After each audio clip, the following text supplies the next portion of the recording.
Hello. Đi.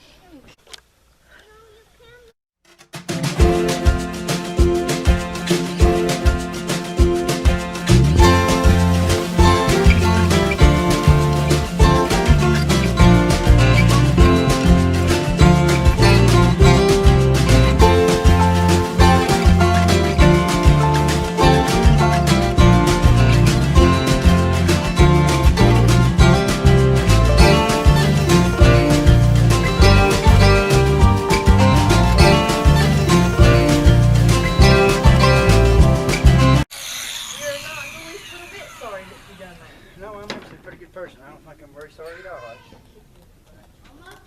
Do it. I dare you. I dare you. Hey, don't be picking on my fat roll. You leave my fat roll alone.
How's it going this morning, everybody?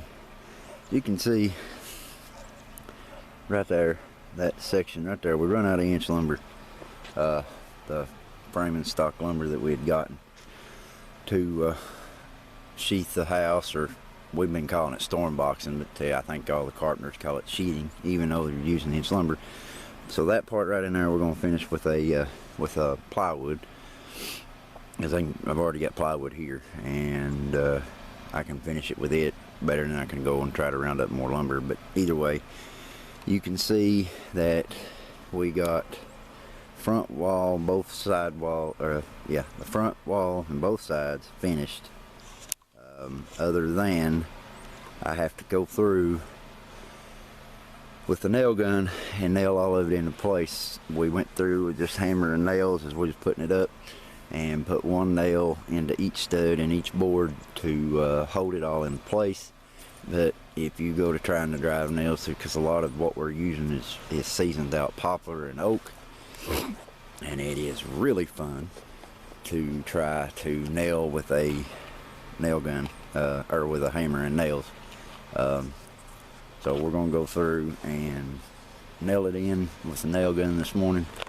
Hopefully I can get all that caught up before any of the help arrives, and we're gonna try to get the plywood put on. Hopefully, maybe we might get to put some wrap on it today too. I don't know yet on that part. It'll depend on how all the rest of this goes.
How good you can see, and this apparently this camera battery is already about to go dead if I'm looking at it right. But either way, I always, when think about, well, you know, he's using rough lumber, it's a lot cheaper, which it is. You know, you're not buying plywood or OSB, and in my opinion, it's stronger. But I'll tell you, it's one expense nobody thinks about. That is nails. I have burnt over 2,000 nails through that nail gun just on this one wall you see right here. Well, a few over there. I finished the rest of them out on that one corner on the rear wall. 2,000 nails. That ain't counting the 16 pennies that we drove in by hand yesterday while putting the boards up. But you kind of see, and my battery's going dead, guys, and I apologize. We're having a lot of trouble out of these cameras that we've got with batteries and such. Brittany will be bringing up more batteries when she comes. But you can see we run it on a 45-degree angle on each side for strength, and if you'll look, right up above where that ladder is, going right up against your top plates. Coming out of that back wall, there's a piece of oak, inch oak, that runs on a 45-degree angle from that point all the way down here and is nailed into the sill plate, the joist banding, the wall, and every stud in between, nailed heavily. Same thing on this side, same thing on the front wall, both corners, the opposite side of the house, the west wall over there. I run 1-inch oak, made sure it was oak. It come down on a 45, nailed heavily. That gives you your strength to keep your house from moving and swaying. You know, I forget what that word is now, but it keeps it from shifting left and right, or you know what I guess you know what I'm saying. Now OSB will do the same thing. OSB, plywood, it'll all do the same thing, and we didn't run the 45 in the center section because when you're running your lumber on a 45, you waste a lot of lumber. Right here is a lot of stuff that we cut that is of no use. I mean, not on this, I mean we can use it on something else, but it was too short to use for anything else. You waste a lot of wood. So we decided we would run with the 45s in the corners, anywhere from 8 to 10 foot, depending on which corner it is. It's different on front and back wall versus the two side walls. I think on the other side we went 6 foot. I do believe it was just 6 foot with a 45 on each side on it, I think. But then we just went straight in the center. But the main thing was making sure that we made it up to the top plates of the walls, and actually even up to the rafters, tied into the rafter. Because you'll see right there, there's right there, there's one board that goes all the way up and actually ties to that rafter. Jake, get your camera right, son. Ties to this rafter right here, runs all the way full length, one board down, and ties to the sill plate, joist banding, bottom plate on the walls, and every stud, just the same as the oak that I said I run down from, just from the where I run my two top plates out right there for my fly rafters to sit on. There's oak that ties in under that. You come up 2 boards, and there's one that runs from the rafter all the way down. We wanted to make sure that everything was tied together as best as possible. I've made the joke with Brittany that God forbid a tornado ever does hit us, we just have to rent a crane and set the wooden box back up on the foundation. If it takes it off the foundation, which we've got the anchor bolts set in the concrete. But obviously, guys, act of nature, act of God, you can't prevent everything, but we're doing our best to prevent what we can, making it as strong as we can. Hopefully we continue to do it mortgage free. That's our goal. But we also are not going to cut corners as far as, well, we just leave this out or that out. It's going to be built a lot like the old timers did, which is a lot cheaper. And I'm sorry, but the old houses you see around, they stand for years longer than this new stuff does. So they had to be doing something right.